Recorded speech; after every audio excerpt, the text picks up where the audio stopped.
Thought of having A different life? നമ്മളിപ്പോൾ ഈ ജീവിക്കുന്ന ജീവിതത്തിൽ നിന്നും വ്യത്യസ്തമായിട്ടുള്ളൊരു ജീവിതത്തെക്കുറിച്ച് ആഗ്രഹിച്ചിട്ടുണ്ടാവില്ലേ? ഞാനും ആഗ്രഹിച്ചിട്ടുണ്ട്. ശരിക്കും പറഞ്ഞു വരുന്നത് പാരലൽ വേൾഡ്, ഓൾട്ടർനേറ്റ് റിയാലിറ്റീസ് എന്നൊക്കെ പറയുന്ന ഒരു ചെറിയ കൺസെപ്റ്റിനെ കുറിച്ചാണ്. നമ്മൾ ചെയ്തതും ചെയ്യാത്തതുമായിട്ടുള്ള ഒരുപാട് കാര്യങ്ങളെക്കുറിച്ച് നമുക്ക് റിഗ്രറ്റ്സ് ഉണ്ടായിട്ടുണ്ടാവും. ഈ റിഗ്രറ്റ്സിനെയൊക്കെ അൺഡു ചെയ്യാൻ നമുക്കൊരു ചാൻസ് കിട്ടിയിട്ടുണ്ടായിരുന്നുവെങ്കിൽ എന്ന് നമ്മൾ ആഗ്രഹിച്ചിട്ടും ഉണ്ടാകും. The midnight library by Matt Haig, ഇദ്ദേഹത്തിൻ്റെ ഈ പുസ്തകത്തിനകത്ത് ഇതിനെക്കുറിച്ച് എല്ലാത്തിനെക്കുറിച്ചും പറയുന്നുണ്ട്.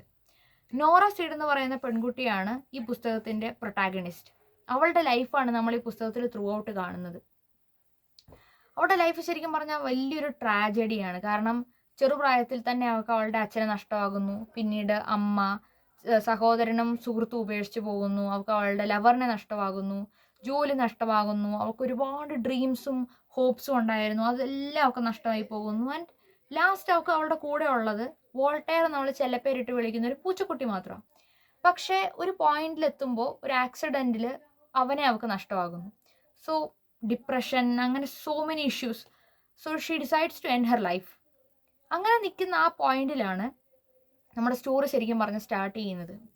അവൾ മിഡ് നൈറ്റ് ലൈബ്രറിയിലേക്ക് പോവുകയാണ്. Where time stays the same, midnight 12 o'clock.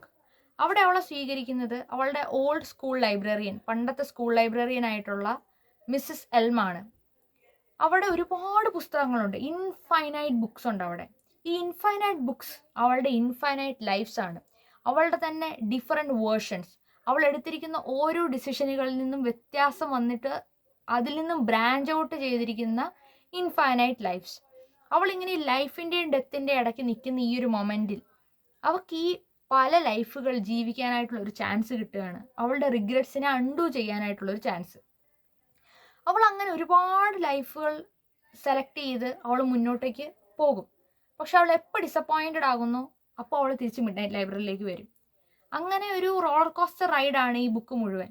നമ്മൾ ശരിക്കും ഒരു ലോ ആയിട്ടുള്ള ഒരു പോയിന്റിൽ നിൽക്കുകയാണെന്നുണ്ടെങ്കിൽ we feel like we are നോറ സീഡ്. അവൾ ഫേസ് ചെയ്യുന്ന പ്രോബ്ലംസ് നമുക്ക് നമ്മുടേതായിട്ട് തോന്നും. അവൾ എടുക്കുന്ന ഓരോ ഡിസിഷൻസും നമ്മൾ എടുക്കുന്നത് പോലെ നമുക്ക് ഫീൽ ചെയ്യും. അവളുടെ തോട്ട്സ് എല്ലാം നമുക്ക് റെസണേറ്റ് ചെയ്യാൻ പറ്റും. അങ്ങനെ അവൾ ലാസ്റ്റ് ഒരു ഡിസിഷൻ എടുക്കുന്നു. അപ്പോൾ നമ്മൾ ഒരു പകുതിയൊക്കെ എത്തുമ്പോൾ നമ്മൾ എക്സ്പെക്റ്റ് ചെയ്യും സ്റ്റോറി ഇങ്ങനെ പോയിരുന്നു എങ്കിൽ. ശരിക്കും സ്റ്റോറി അങ്ങനെ തന്നെയാണ് പോകുന്നത്. പക്ഷേ ഈ ബുക്കിൻ്റെ ഏറ്റവും വലിയ പ്രത്യേകത എന്താണെന്ന് വെച്ചാൽ വി ഫീൽ ഓവർവെൽഡ്. നമ്മളൊരു ഒരു ബ്രേക്കിംഗ് പോയിന്റിലാണ് നമ്മൾ നിൽക്കുന്നതെങ്കിൽ നമ്മൾ ഈ ബുക്ക് വായിച്ച് തീർക്കുമ്പോൾ വി ഫീൽ ലൈക്ക് എന്തോ ഒരു പാത്ത് നമുക്ക് തുറന്നു കിട്ടുന്ന പോലെ നമുക്ക് തോന്നും. സോ അത് മാത്രമല്ല, ഈ ബുക്കിനകത്ത് ത്രൂ ഔട്ട് കുറേ കാര്യങ്ങൾ, രസകരമായിട്ടുള്ള കാര്യങ്ങളുണ്ട്. ഫിസിക്സിൻ്റെ കുറേ ടേംസ് ഈ ബുക്കിൽ ത്രൂ ഔട്ട് യൂസ് ചെയ്തിട്ടുണ്ട്. Like string theory, black hole, അങ്ങനെ കുറേ കാര്യങ്ങൾ, ക്വാണ്ടം ടണലിങ്, അങ്ങനത്തെ കുറേ കാര്യങ്ങൾ. പേര് കേട്ട് പേടിക്കണ്ട, ഇതിൻ്റെയൊക്കെ പേരുകൾ മാത്രമേ യൂസ് ചെയ്തിട്ടുള്ളൂ. പിന്നെ അത് മാത്രമല്ല, ഫിലോസഫിയുടെ ഒരുപാട് ഐഡിയാസ് ഈ ബുക്കിനകത്ത് ത്രൂ ഔട്ട് യൂസ് ചെയ്തിട്ടുണ്ട്. ബിക്കോസ് നോറ സീഡ് തന്നെ ഒരു ഫിലോസഫി ഗ്രാജുവേറ്റ് ആണ്.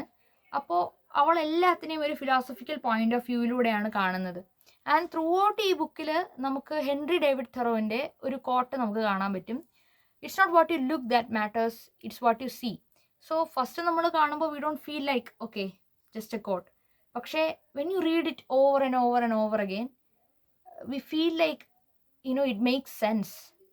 ആൻഡ് യാ, നമ്മൾക്ക് ഇതിൻ്റെ എൻഡിങ് എത്തുമ്പോൾ വി ഫീൽ ലൈക്ക് നമ്മുടെ വേ കണ്ടുപിടിച്ചതുപോലെ നമുക്ക് ഫീൽ ചെയ്യും. And it's worth reading, and I suggest all of you to read this book. Happy reading. Thank you guys.